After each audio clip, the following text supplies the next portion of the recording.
আমাদের বর্তমান সমাজের যে মানে আমাদের যে বয়সটা 18 থেকে 25-এর যে বয়সটা, এই বয়সটা মূলত অনেকে বলে যে আর্নিংয়ের জন্য, ঠিক আছে, অনেকে বলে যে আর্ন করতে বা ইনকাম শুরু করতে।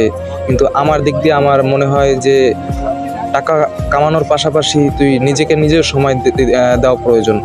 কারণ সারাদিন তুই টাকা ইনকাম করবি, কিন্তু তোর ঘোরার যে বয়সটা, তুই এনজয় করার যে বয়সটা, তুই এনজয় করতে পারবি না। তো টাকা হবে, সব হবে, ঠিক আছে, কিন্তু তুই এনজয় জিনিসটা বুঝবি না। তো এই জন্য ওদের সাথে সবসময় ঘুরতে যাবি, পাহাড়ে যাবি, সমুদ্রে যাবি, বিভিন্ন জায়গায় যাবি, নিজেকে সময় দি, নিজেকে নিয়ে ভাব। টাকা পয়সা বহুত আসবে যাবে, কিন্তু সময়টা আর পাবি না, ফিরে পাবি না। সোজা কথা, সময় আর ফিরে পাবি না।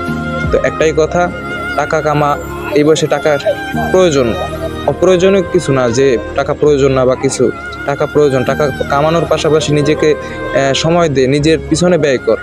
ওই কিপটামি করে অনেকে আছে দেখছি, বন্ধু বান্ধব কিপটামি করে শালার একটা টাকা বাইরে দিবে না, ওর গুলি মারলে আর পকেট দিয়ে একটা টাকা বাইরে দিবে না, ঠিক আছে, কিন্তু টাকা আছে ওর কাছে, কিন্তু ঘুরতে যাইতে চাই না। যে বন্ধু চল এক জায়গায় ঘুরতে যাই, না টাকা নাই আমার কাছে, টাকা নাই, কিন্তু ওর আতান দিলে ওর মনে করেন 14 গোষ্ঠী হুদ্দ বাইরে গিয়ে, ঠিক আছে, কিন্তু ওর হলে যে তোমার মানে ব্যয় করার মতো সময় পায় না, ঠিক আছে, এই কাহিনী।